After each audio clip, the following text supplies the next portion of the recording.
Ya, kita akan lanjutkan saudara-saudara untuk belajar katekismus Heidelberg ini.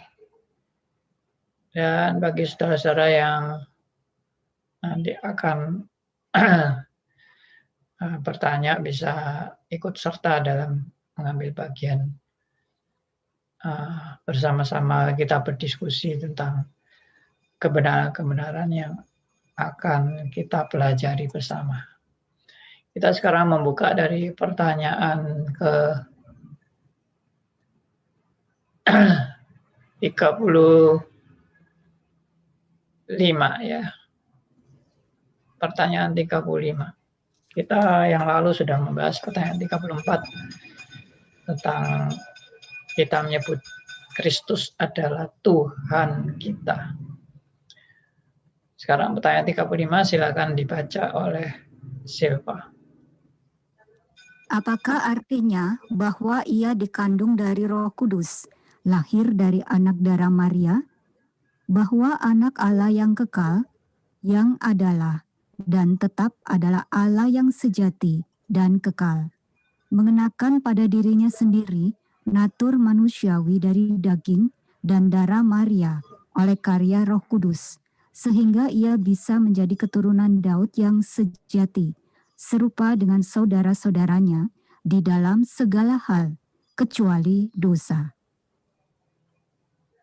Ya, suatu pernyataan yang sangat jelas dan tegas bahwa Kristus itu adalah anak Allah dan dia adalah Allah itu sendiri. Ya, dan itu sudah ditegaskan dari beberapa ayat. Mari kita melihat dari dua ayat, yaitu Kolose 1 ayat 15 dan 1 Yohanes 5 ayat 20. Ya, saya bacakan buat kita. Kolose 1 ayat 15 dan 1 Yohanes 5 ayat 20. Kolose 1 ayat 15. Ia adalah gambar Allah yang tidak kelihatan, yang sulung lebih utama dari segala yang diciptakan.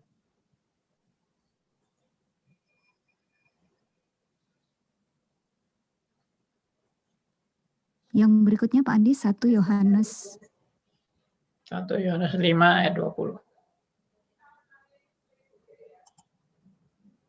1 Yohanes 5 ayat 20.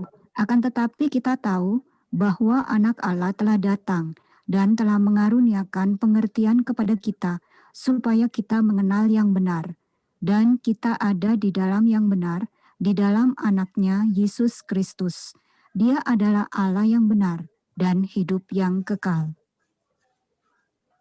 Ya, dua ayat ini sangat menegaskan bahwa Kristus adalah benar-benar Allah. Dan Kristus juga disebut sebagai anak Allah. Nah, tentunya ini berlatar belakang pengertian Allah Tritunggal yang benar. Jadi kita tidak mengikuti paham Sabellianisme yang mengatakan bahwa Allah Bapa menjadi Allah Anak menjadi Allah Roh Kudus. Dan Allah Roh Kudus juga adalah Allah Bapa, Allah Anak juga adalah Allah Bapa.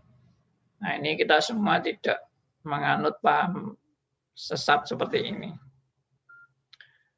Ya, memang harus diakui banyak orang Kristen yang terjebak dalam ajaran-ajaran sesat tentang Allah Tritunggal.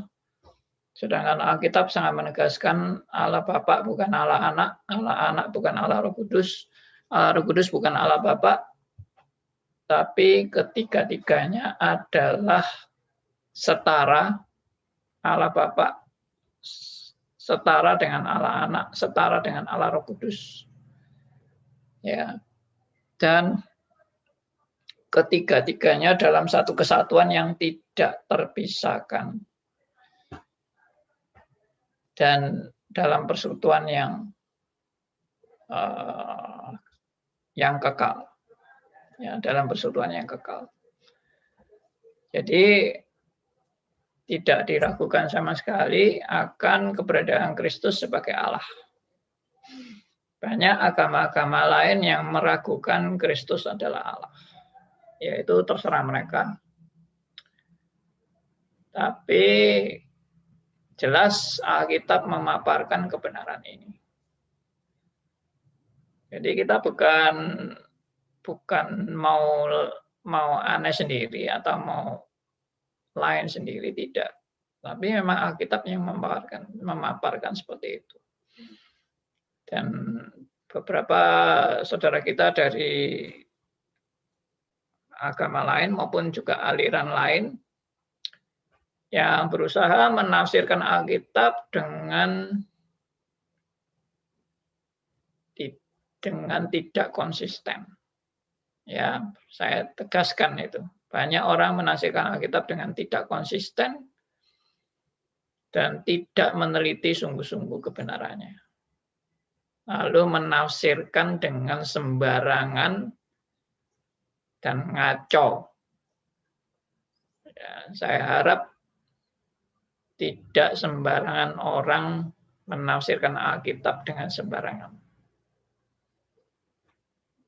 Jadi memang setiap orang berhak aja mau menafsirkan sembarangan semaunya sendiri. Tapi tentunya itu bukan maksud Alkitab. Ya, penafsiran yang bertanggung jawab adalah menafsirkan untuk makin mengerti maksud Alkitab yang sesungguhnya. Bukan menafsirkan Alkitab menurut maunya Anda sendiri. Atau bahasa Jawanya sakarepe dhewe. Ya. Oke. Jadi kita melihat bahwa Kristus adalah sungguh-sungguh Allah. Dari Kolose 1 ayat 15. Ia, yaitu Kristus, adalah gambar Allah yang tidak kelihatan, yang sulung, lebih utama dari segala yang diciptakan. Ayat ini memang bisa disalah mengerti oleh saksi Yehova dan oleh Unitarianisme yang menegaskan bahwa Kristus bukan sama dengan Allah. Ya memang Kristus bukan sama dengan Allah Bapa maksudnya, tapi dia adalah Allah. Ya, tapi di ayat ini dikatakan ia lebih utama dari segala yang diciptakan, itu ditafsirkan bahwa Kristus adalah ciptaan. Nah, itu yang tafsiran yang ngawur yang tadi saya katakan, bahwa Kristus adalah ciptaan. Kalau kita lihat di ayat 16-nya, ya coba Silva tolong bacakan Kolose 1. Sekali lagi dibaca ayat 15, tapi langsung nyambung ayat 16 dan 17.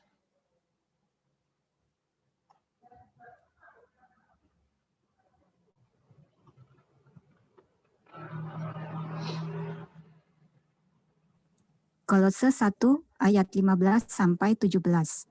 Ia ada gambar Allah yang tidak kelihatan, yang sulung, lebih utama dari segala yang diciptakan, karena di dalam Dialah telah diciptakan segala sesuatu yang ada di sorga dan yang ada di bumi, yang kelihatan dan yang tidak kelihatan, baik singgasana maupun kerajaan, baik pemerintah maupun penguasa.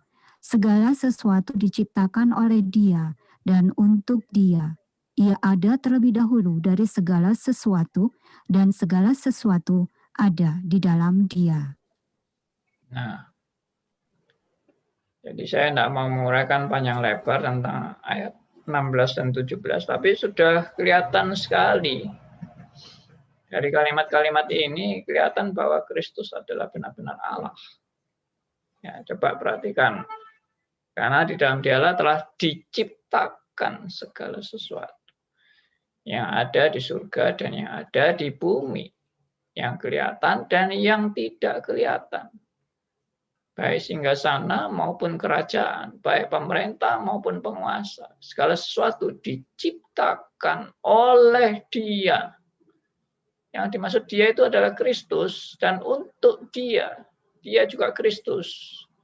Ia ada terlebih dahulu dari segala sesuatu, dan segala sesuatu ada di dalam dia. Ya, jadi mau menafsirkan Kristus bukan Allah itu bagaimana dengan kalimat-kalimat seperti ini? Ya, lalu ayat 19. Karena seluruh kepenuhan Allah berkenan diam di dalam dia. Dan oleh dialah ia memperdamaikan segala sesuatu dengan dirinya. Baik yang ada di bumi maupun yang ada di surga. Sesudah ia mengadakan pendamaian oleh darah salib Kristus. Ya. Nah, jadi dalam hal ini sangat jelas menunjukkan eksistensi Kristus sebagai anak Allah, tapi dia juga adalah Allah. Oke, jadi saudara-saudara yang mungkin masih meragukan keberadaan Kristus sebagai Allah, belajar baik-baik Alkitab. Dan saya percaya kalau Anda benar-benar merindukan kebenaran yang sejati, Anda akan menemukan kebenaran itu sesuai dengan kerinduan yang Tuhan berikan kepada Anda. Ya, kemudian yang berikutnya kita membaca dari Galatia 4 ayat 4 dan Lukas 1 ayat 35.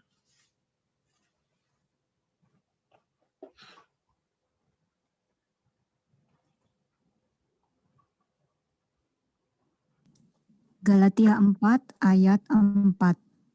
Tetapi setelah genap waktunya, Allah mengutus anaknya yang lahir dari seorang perempuan dan takluk kepada hukum Taurat.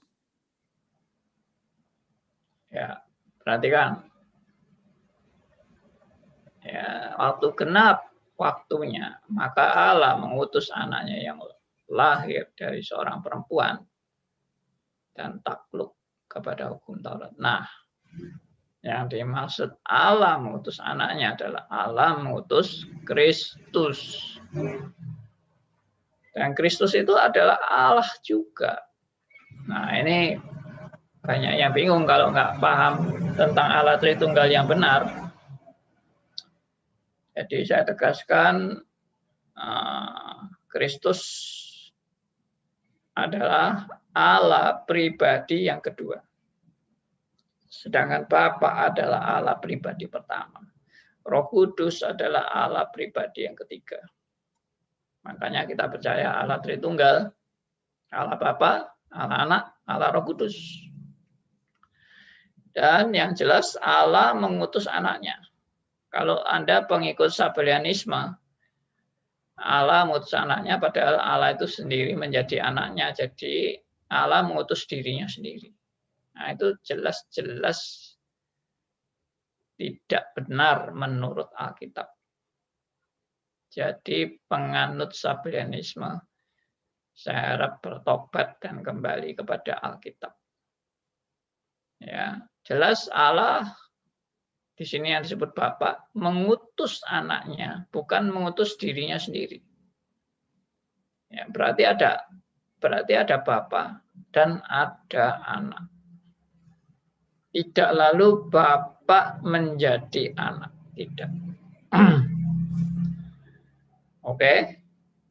Jadi lahir dari seorang perempuan. Jadi yang disebut perempuan ini adalah perawan Maria. Ya, seorang yang masih gadis. Dan dia mengandung karena Roh Kudus. Jadi ayat berikutnya kita baca dari Lukas 1 ayat 35. Jawab malaikat itu kepadanya, Roh Kudus akan turun atasmu, dan kuasa Allah yang Maha Tinggi akan menaungi engkau. Sebab itu, anak yang akan kau lahirkan itu akan disebut kudus, anak Allah. Ya, kita lihat ya, bahwa Alkitab menyaksikan dengan sangat jelas bahwa terjadinya Maria bisa mengandung anak itu adalah dari Roh Kudus. Lukas 1 ayat 35, Roh Kudus akan turun atasmu dan kuasa Allah yang Maha Tinggi akan menaungi engkau. Sebab itu anak yang akan kau lahirkan itu akan disebut kudus, anak Allah. Jadi Maria tidak mengandung karena dia bersetubuh dengan Yusuf. Tidak juga atau bersetubuh dengan orang lain, sama sekali tidak, karena disebut dengan tegas bahwa Maria itu masih perawan. Ya. Nah, kita lihat dari Matius akan lebih jelas. Ya. Matius 1 ayat 18. Silakan dibaca oleh Silvan. Kelahiran Yesus Kristus adalah seperti berikut. Pada waktu Maria, ibunya, bertunangan dengan Yusuf, ternyata ia mengandung dari Roh Kudus sebelum mereka hidup sebagai suami istri. Nah, jelas loh bahwa Maria yang masih bertunangan, belum sebagai suami istri, ternyata mengandung dari Roh Kudus. Bukan karena sudah bersetubuh dengan Yusuf. Ya, atau mungkin waktu masih bertunangan sudah mau hidup sebagai suami istri. Jelas dikatakan sebelum mereka hidup sebagai suami istri. Makanya dalam pengakuan iman rasuli kan jelas dikatakan bahwa melalui anak darah Maria. Ya, lahir dari anak darah Maria. Maksudnya perawan Maria. Oke, jadi dalam hal ini kita juga sedang dalam rangka memperingati hari kelahiran Tuhan Yesus. Dan pas persis ya, dari pertanyaan 35 ini, saya tidak mengaturnya juga untuk dipersiskan dalam rangka menyambut kelahiran Tuhan Yesus. Tapi ini pas persis membahas mengenai Kristus yang hadir dan dikandung hadir melalui kandungan Maria yang dikandung oleh Roh Kudus. Ya, dan Maria yang masih belum bersetubuh dengan Yusuf. Dan ini pasti bukan rekayasa manusia. Karena apa? Karena 4 Injil itu semua mengakui bahwa Kristus adalah Allah yang menjadi manusia. Dan bukan karena hasil persetubuhan Yusuf dan Maria. Dan jelas Yusuf diceritakan sampai terkejut Yusuf mendengar bahwa Maria sudah mengandung dan dipikir Maria sudah menyeleweng dengan laki-laki lain. Dan kemudian Yusuf diam-diam ingin merencanakan untuk menceraikan Maria, dan itu jelas menunjukkan sikap Yusuf yang sama sekali belum pernah bersetubuh dengan Maria. Kalau sudah pernah, mungkin Yusuf akan berpikir, wah ini gara-gara saya sudah bersetubuh dengan Maria. Sehingga dia sekarang hamil dan dia tidak akan memutuskan untuk menceraikan. Karena dia harus bertanggung jawab tentunya. Ya, tidak.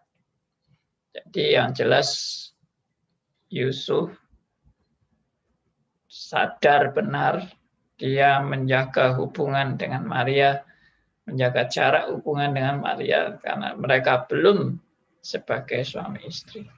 Tapi Maria bisa mengandung. Dan itu menimbulkan keheranan ya dan tentunya kecurigaan dari Yusuf karena melihat Maria yang bisa hamil. Nah, ini semua catatan Alkitab ya. Jadi ini bukan rekayasa manusia.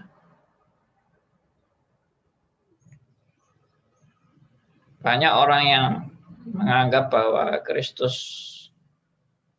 lahir itu ya manusia biasa. Ya.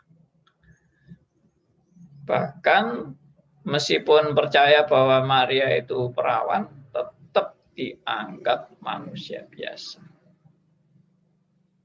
Bahkan mengakui bahwa kelahiran Kristus itu adalah karena pekerjaan Roh Allah yang berkuasa, tapi tetap dianggap manusia biasa. Ya, karena mereka tetap tidak mau percaya bahwa Allah itu menjadi manusia. Ya, mereka tidak percaya pada berita bahwa Allah bisa menjadi manusia. Itu bagi mereka omong kosong, cerita mungkin rekayasa dari murid-murid yang terlalu tergila-gila dengan Kristus. Jadi ceritanya itu kan mereka-mereka yang menolak itu kan menuduh bahwa murid-murid Kristus ini sudah tanda petik setengah gila. Ya, gila dalam arti memberhalakan Kristus berkelebihan. Sehingga waktu mereka berjalan bersama dengan Kristus itu, waduh, mereka sudah menganggap Kristus ini disetarakan dengan Allah. Ya, dan waktu Kristus mati, mereka nggak terima, mayatnya dicuri, lalu memberitakan kabar bohong bahwa Kristus bangkit. Dan berita bohong itu sampai sekarang tersebar di mana-mana. Dan semua orang Kristen yang percaya kepada Kristus sebagai Allah itu percaya kepada berita bohong ini. Ya, itu adalah fitnah yang kurang ajar dan fitnah yang benar-benar menghina berita dari Alkitab. Ya.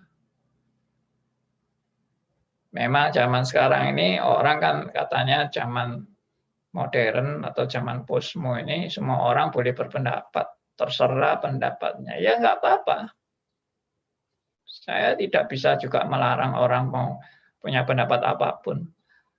Orang mau bunuh diri, mau apa ini sebagai teroris atau sebagai orang saleh atau apa, ya semua terserah orang itu. Ya, bebas kan. Tapi Anda tidak bisa mau menilai Alkitab menurut maunya Anda sendiri. Kalau orang mau belajar Alkitab, sama seperti orang mau belajar misalnya ilmu kedokteran. Anda mau belajar ilmu kedokteran, tapi Anda tidak mau nurut segala pengetahuan tentang kedokteran ini. Anda mau bikin kebenaran-kebenaran sendiri tentang kedokteran. Yang di luar jalur kebenaran prinsip-prinsip kedokteran. Ya, secara sah, secara benar. Tapi Anda tidak mau semuanya. Anda mau bikin sendiri. Ya, emang bisa Anda mau terserah bikin sendiri teori-teori tentang kedokteran itu. Tentunya kalau Anda bikin teori-teori sendiri tentang kedokteran, ya Anda pasti akan dikasih satu peringatan bahwa Anda ini dokter yang menyimpang dan ada dokter yang bisa menyesatkan banyak orang dan bikin obat-obat menurut ramuan sendiri, disuntikan sendiri, dicoba-coba sendiri. Ini bukan dokter namanya, ini sudah jadi dukun. Nah, jadi demikian juga Anda mau menafsirkan Alkitab menurut kemauan Anda sendiri, itu namanya bidat atau aliran sesat. Ya, orang yang mau belajar Alkitab harus benar-benar kembali kepada maksud Alkitab, bukan menurut maunya Anda sendiri. Ya. Misalnya Anda bilang, bumi itu tidak bulat, tapi datar. Ya itu ya terserah Anda mau bilang kayak gitu. Tapi itu jelas pengetahuan yang bodoh. Yang mengatakan bahwa bumi itu datar. Ya. Itu pengetahuan yang bukan menurut sains yang benar. Ya, nyata-nyata sudah bisa, bumi itu sudah bisa difoto dari bulan. Ya, kan pernah manusia mendarat di bulan dan memfoto bumi. Bulat. Anda kok masih ngotot datar itu? Ya, mau-maunya Anda sendiri, terserahlah. Tapi yang jelas itu bukan kebenaran. Nah, sama seperti orang menafsirkan Alkitab mau-maunya sendiri. Itu bukan Alkitab, itu mau-maumu sendiri. Itu pendapatmu sendiri. Oke? Jadi saya mau tegaskan kebenaran ini. Sama seperti saya misalnya mau menafsirkan kitab suci lain, agama lain. Saya menafsirkan menurut mau-maunya saya sendiri. Ya itu tidak bisa juga. Saya tidak punya hak untuk menafsirkan kitab suci lain menurut versi saya. Apalagi saya tidak percaya kepada kitab suci itu, lalu saya coba-coba mau mengartikan menurut versi saya. Ya tentunya saya nggak paham kok. Ya saya lebih baik mengatakan bahwa saya nggak tahu. Kecuali saya betul-betul belajar. Saya betul-betul meneliti, saya betul-betul memahami kebenaran dari kitab suci lain. Nah, itu lain perkara. Oke, saya tidak mau memperpanjang masalah ini. Ya, jadi kita baca ayat berikutnya dari Roma 1 ayat 3 dan Ibrani 2 ayat 17.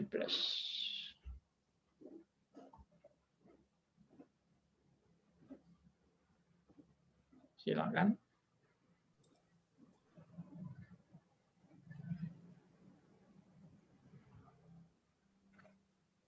Mana ini? Silva? Roma 1. Ya. Roma 1 ayat 13. 3. Roma 1 ayat 3. Tentang anaknya yang menurut daging diperanakan dari keturunan Daud. Ya. Berikutnya.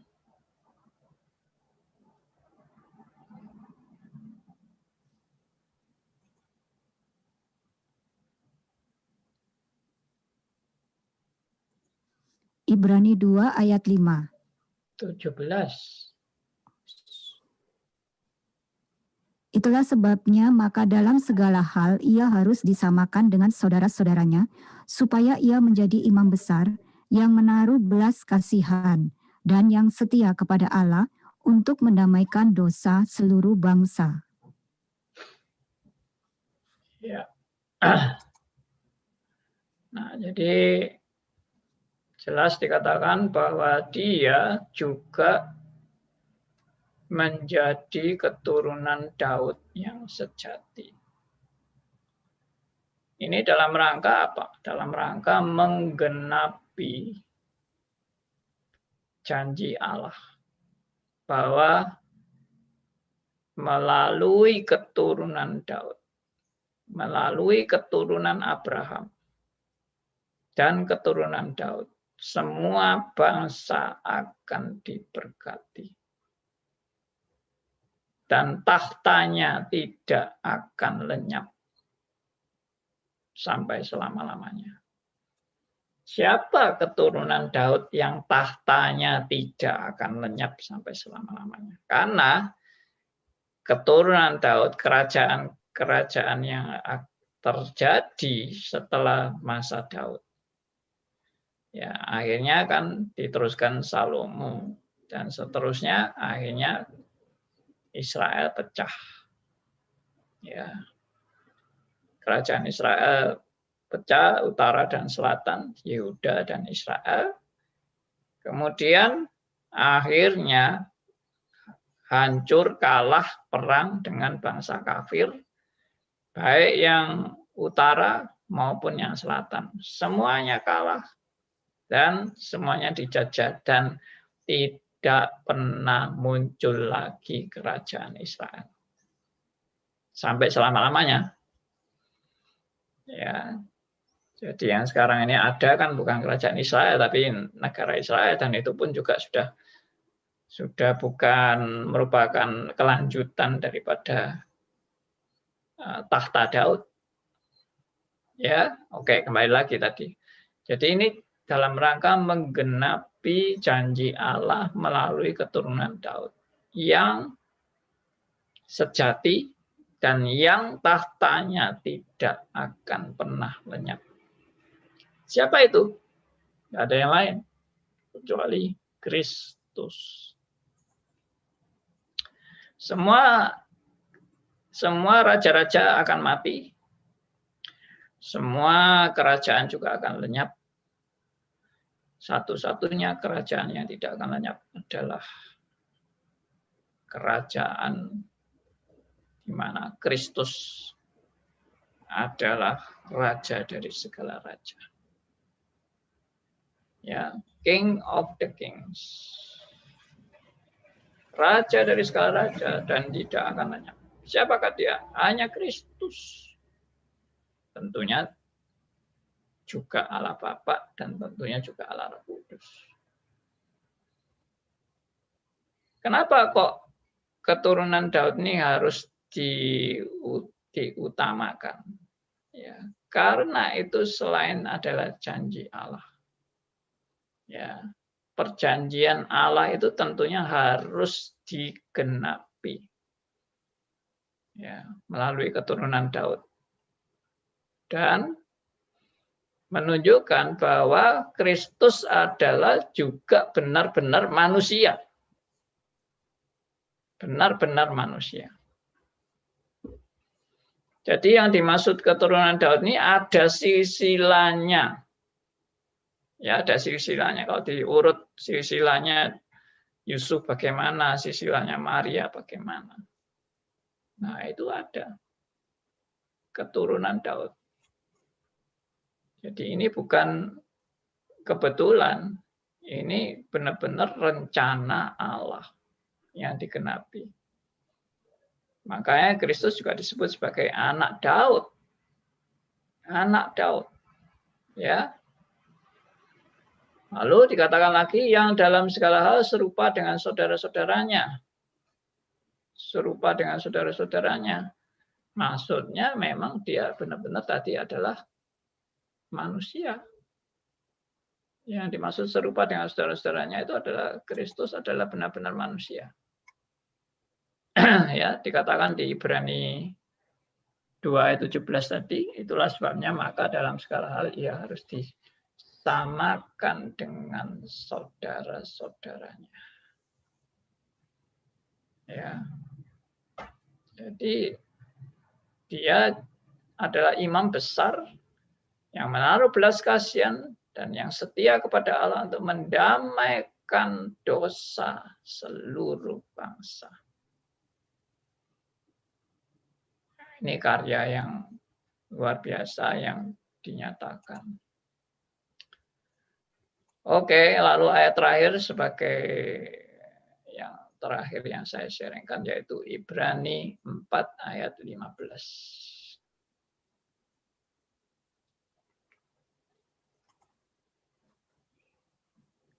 Ibrani 4 ayat 15.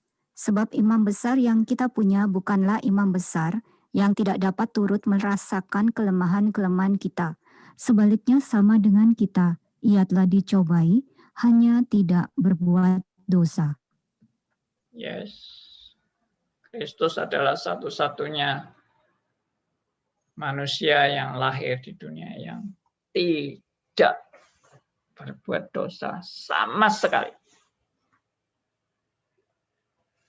Tidak berbuat dosa dan tidak berdosa. Nah, ini kalau belajar kristologi sangat jelas bahwa Kristus adalah bukan sekedar manusia, tapi dia Allah yang menjadi manusia. Ya, ada orang bilang, wah kalau dia tidak berdosa ya dia tidak sungguh-sungguh manusia. Kenapa harus disebut manusia kalau dia tidak berdosa, tidak bisa disebut manusia. Yang disebut manusia adalah manusia yang pasti berdosa. Itu kalau dia betul-betul manusia yang sejati, yang bukan dari Allah. Maksudnya dia bukan Allah. Ya, tapi Kristus ini adalah Allah dan manusia. Ya. Dan itu tidak bisa dipisah antara Allah dan manusia, tidak bisa dipisah. Dalam keberadaan Kristus waktu datang ke dunia, dia 100% Allah, 100% manusia, Allah sejati, manusia sejati. Dan dia adalah manusia yang sama sekali tidak bercacat. Dan bukan hanya tidak berdosa, tapi juga tidak mungkin jatuh dalam dosa. Nah, ini semua adalah pelajaran kristologi dan nanti kita akan bahas untuk selanjutnya. Saya sampai di sini dulu. Ya, Pak Andi, terima kasih untuk penjelasannya dan juga untuk saudara-saudara yang mungkin saja baru bergabung mendengarkan siaran kami melalui website rmcsurabaya.net, melalui aplikasi Android Radio RMC Surabaya, atau melalui channel YouTube dengan alamat Stris Ngagel, atau melalui aplikasi Zoom. Selamat bergabung untuk Anda. Terima kasih terus setia mendengarkan program-program radio dari RMC Surabaya. Jika Anda ingin menanyakan sesuatu, ingin ada sesuatu yang disampaikan terkait dengan pembahasan kita hari ini, silakan Anda bisa menghubungi kami melalui WhatsApp di 0813 57901628. Sekali lagi, bisa melalui 0813 57901628, atau bisa juga melalui channel YouTube di live chatnya, atau juga melalui aplikasi Zoom. Silakan untuk Anda yang ingin bergabung.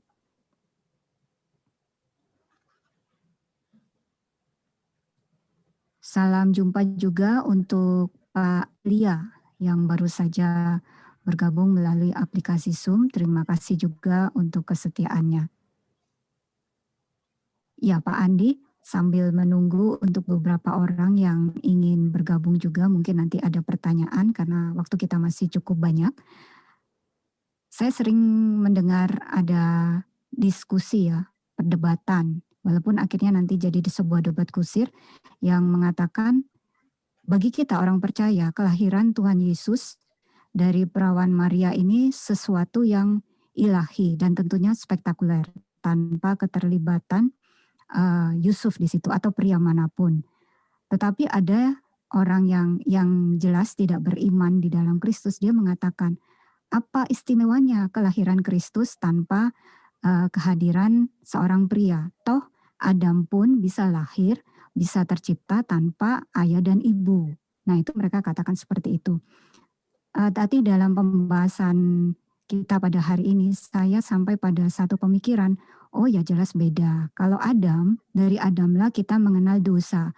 Sementara seperti tadi yang sudah dijelaskan juga oleh Pak Andi, kalau Kristus dia jelas-jelas tanpa dosa dan itu adalah keilahian dari Tuhan Yesus. Nah, saya melihat disinilah yang membedakan spektakulernya Kristus itu di situ. Ya, ini yang saya tangkap dari penjelasannya Pak Andi tadi. Pak Elia, silahkan. Ada yang ingin disampaikan? Ya, terima kasih. Saya tertarik dengan Kolose karena di sana dikatakan bahwa dunia ini diciptakan untuk dianya itu Kristus. Kan begitu ya. Jadi saya berpikir begini, untuk Kristus diciptakan dunia dengan segala isinya termasuk kita manusia. Kenapa? Kalau itu untuk Kristus, sehingga Kristus bisa menjadi manusia, saya berbalik gini ya, berimajinasi. Kok Tuhan tidak mau menciptakan dunia yang tanpa dosa, dan dia turun aja sebagai manusia yang sesama. Dia adalah anak sulung, anak-anaknya yang lain adalah anak-anak yang tidak berdosa. Jadi kan clear gitu ya. Kenapa dibuat cerita untuk Yesus turun ke sebuah ciptaannya dan melalui keberdosaan. Itu dulu, Pak. Oke, terima kasih buat pertanyaan Elia. Ya, sebagai sparring partner saya. Ya, kita bersyukur bahwa Alkitab memaparkan kepada kita bahwa inilah rencana Allah yang sempurna. Bagaimana rencana Allah yang sempurna? Ya, rencana Allah yang sempurna ya justru manusia diciptakan dengan segala kemampuan dan keberadaannya yang akhirnya jatuh dalam dosa. Nah, ini kalau mau belajar ini, saya harap boleh melihat seri satanologi yang saya paparkan di YouTube juga. Sudah sampai sesi kelima tentang satanologi. Jadi Allah memang punya rencana.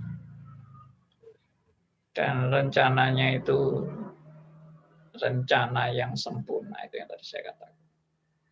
Jadi rencana yang sempurna itu justru bukan manusia hidup diciptakan untuk hidup enak-enak, hidup nyaman-nyaman, hidup baik-baik, semuanya tidak ada masalah, tidak ada problema, tidak ada dosa, tidak ada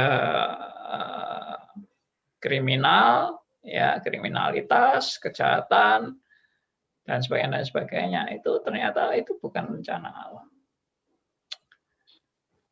Jadi, tapi juga kalau dikatakan, oh jadi rencana Allah itu yang jelek-jelek ya. Rencana Allah itu akhirnya terjadi dosa, kejahatan, kerusakan, kriminalitas, ya pembunuhan, pemerkosaan, itu rencana Allah ya.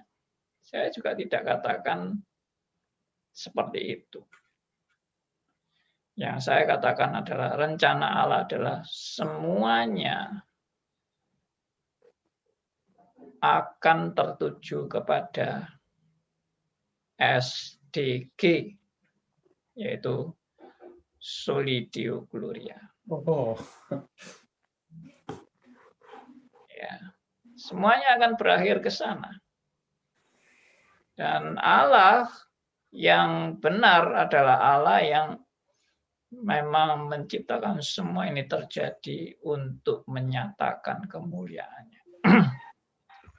Tidak ada yang lain.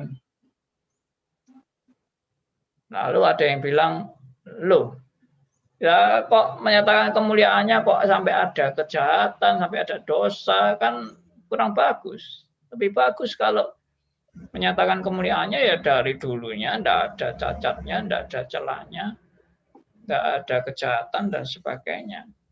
Justru kalau tidak ada itu, Manusia itu tidak akan memahami yang namanya anugerah. Tidak akan memahami yang namanya kasih karunia Allah. Tidak akan memahami yang namanya kita bergantung kepada kasih karunia-Nya.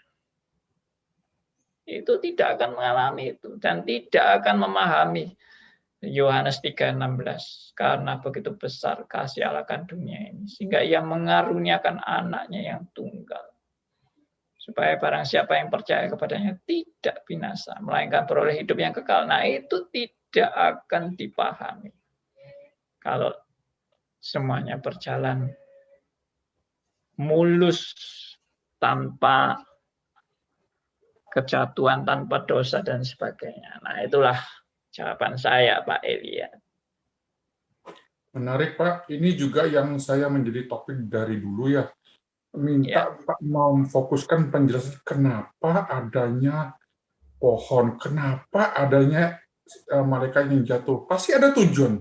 Ternyata tujuannya adalah untuk menyatakan makhluk-makhluknya, manusia khususnya, bahwa aku itu Allah adalah seperti ini. Menyatakan OBG-nya, menyatakan lu harus bersandar kepada aku, kalau enggak begini.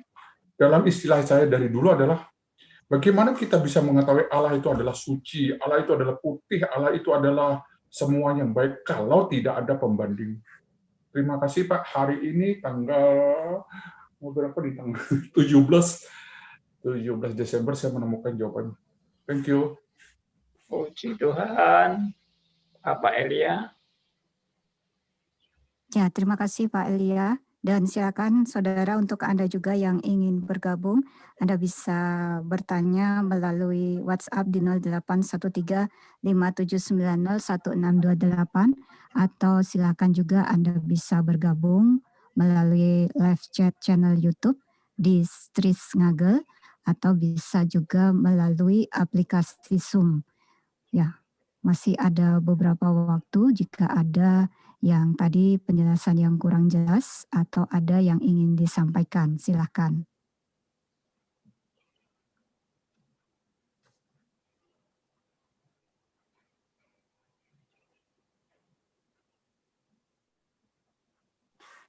Lanjut Bu Silva, saya kehabisan pertanyaan. Iya, terima kasih Pak Elia.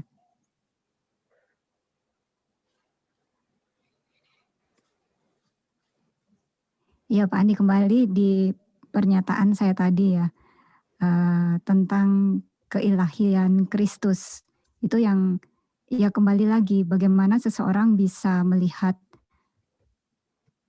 kejadian kelahiran Kristus sebagai suatu yang spektakuler atau tidak, itu balik lagi ke masalah anugerah Allah. Dia bisa melihat, walaupun kita sudah menyampaikan fakta-faktanya bahwa Tuhan Yesus lahir dari perawan Maria, dan itu sudah dideklarasikan ke seluruh dunia dengan peristiwa Natal. Tapi kalau seseorang nggak mau ya, akhirnya mentok juga di situ, lagi-lagi diperbandingkan dengan munculnya Adam yang tanpa ayah dan tanpa ibu. Tetapi ya kembali lagi kita bermegah dalam iman karena saya melihat ya keistimewaannya Kristus dengan manusia-manusia lain, Kristus tanpa dosa. Dan memang dari buku Katekismus Heidelberg ini sendiri dibuktikan bahkan Pontius Pilatus pun menyatakan bahwa saya tidak menemukan kesalahan pada orang ini ketika dituduhkan bermacam-macam hal oleh para imam besar. Dan disitulah keistimewaan. Sebagai manusia saja, Kristus itu sudah istimewa, apalagi dengan keilahiannya. Dan saya pikir disitulah saya pribadi bisa bermegah dengan iman saya, bahwa saya memiliki iman yang benar di dalam Kristus. Ya, Kristus sebagai manusia dan sebagai Allah itu menurut saya jangan dipisah-pisah. Misalnya, manusianya ini begitu hebatnya sampai saya terkagum-kagum. Ya dia manusianya itu begitu hebatnya ya karena dia adalah Allah. Dia tidak menjadi manusia sendiri tanpa keilahiannya. Dan keilahiannya juga pada saat dia masuk dalam inkarnasi juga tidak dilepaskan dari kemanusiaannya. Dan itu memang suatu misteri antara Kristus sebagai Allah dan Kristus adalah manusia. Bagaimana mengcombine atau menggabungkan antara keilahian dan kemanusiaan. Ada yang bilang itu memang tidak bisa digabungkan, itu seperti antara kedaulatan Allah dan tanggung jawab manusia berdiri di dalam dua rel. Demikian juga antara Allah dan kemanusiaan Kristus itu seperti dua rel, tapi saya lebih condong dua rel itu sudah istilahnya dempet begitu. Dua rel antara kealahan dan kemanusiaan Kristus itu benar-benar dempet berdampingan sehingga tidak bisa terpisah. Ya, terpisahnya ya waktu mati, rohnya meninggalkan tubuhnya. Nah, itu manusianya mati. Tapi manusia yang mati ini kan mati bukan untuk lenyap, tapi mati untuk bangkit. Dan sekarang Kristus juga adalah manusia juga, dan Allah juga. Tapi manusia dalam arti dengan memiliki tubuh kebangkitan, tubuh kemuliaan. Nah, jadi kita ini menyembah Kristus karena dia, sekali lagi yang lalu saya tegaskan, kita ini menyembah Kristus karena Kristus adalah Tuhan. Ya, dia sudah berkarya, dia sudah membayar dengan harga yang lunas dibayar. Ya, dan itu juga hanya bisa sanggup dilakukan oleh Allah yang menjadi manusia.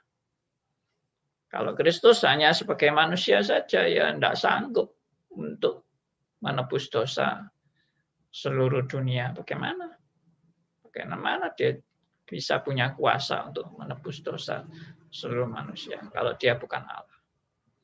Tapi kalau dia bukan manusia, ya Allah pun tidak bisa memenuhi hukumnya karena yang harus bayar itu manusia. Yang berhutang adalah manusia dan yang harus bayar adalah manusia. Dan siapa manusia yang bisa membayar itu? Tidak ada lain kecuali Allah yang mau menjadi manusia.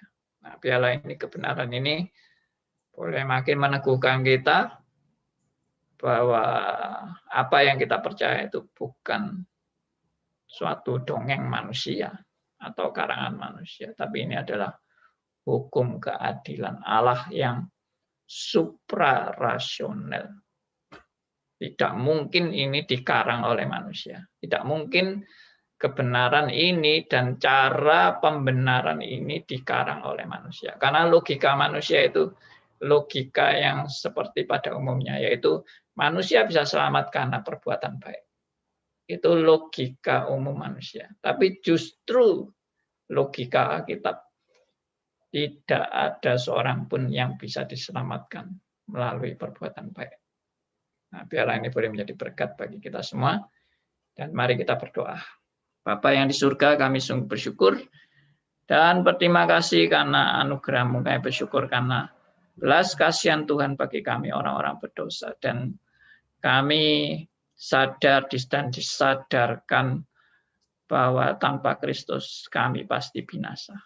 Kami masyarakat ya Tuhan, semua yang sudah kami paparkan, karya Kristus yang begitu agung dan mulia, dan tidak dapat dilakukan oleh siapapun, kecuali Allah mau menjadi manusia. Kami serahkan doa kami dan seluruh pendengar radio RMC dimanapun berada.